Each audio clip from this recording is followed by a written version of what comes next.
وكل ما بنتعمق في لعبة القوة بنكتشف ان اللي بيكسب مش دايما الأقوى ولا اللي صوته أعلى، ده اللي بيعرف يمشي اللعبة بهدوء وذكاء.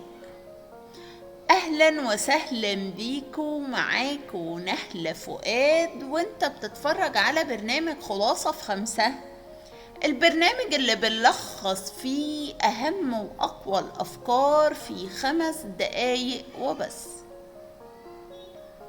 والنهاردة بقى هقولك على 3 قوانين هيعلموك ازاي تسيطر من غير ما ترفع صوتك، وازاي تبقى دايما سابق بخطوة.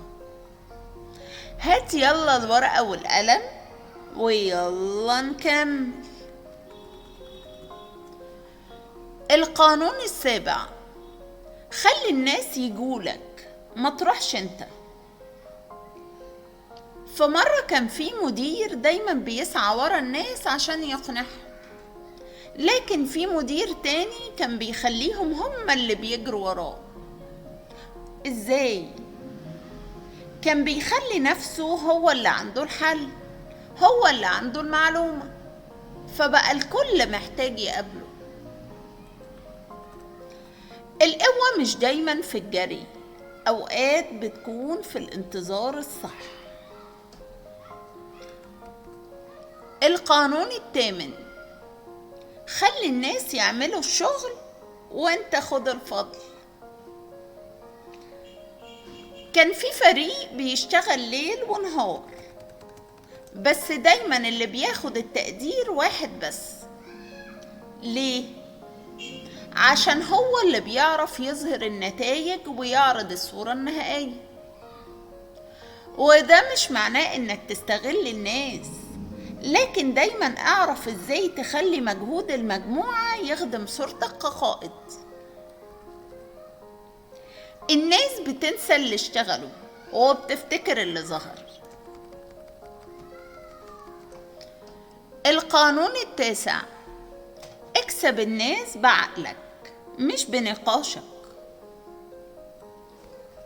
فمرة حصل خلاف كبير بين 2 زملاء، واحد كان بيحاول يثبت وجهة نظره بكل الطرق، والتاني كان ساكت مبتسم وبيفكر بهدوء.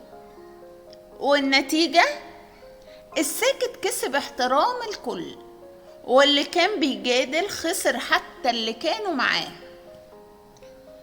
القوة مش دايما في انك تكسب الجدال، القوة في انك تكسب العقول والقلوب. في النهاية في لعبة القوة الهدوء مش ضعف، ده سلاح. والذكاء مش في انك تظهر كل ورقك، ده في انك تعرف امتى تلعبه. نصيحتي ليك في الحلقة دي: ما تجريش ورا الاعتراف، خلي انجازك هو اللي يتكلم عنك.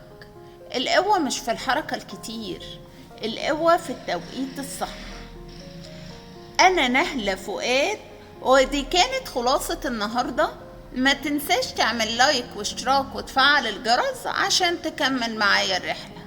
وافتكر دايما شعارنا: أفكار مركزة في وقت محدود. وأشوفكم الحلقة اللي جاية.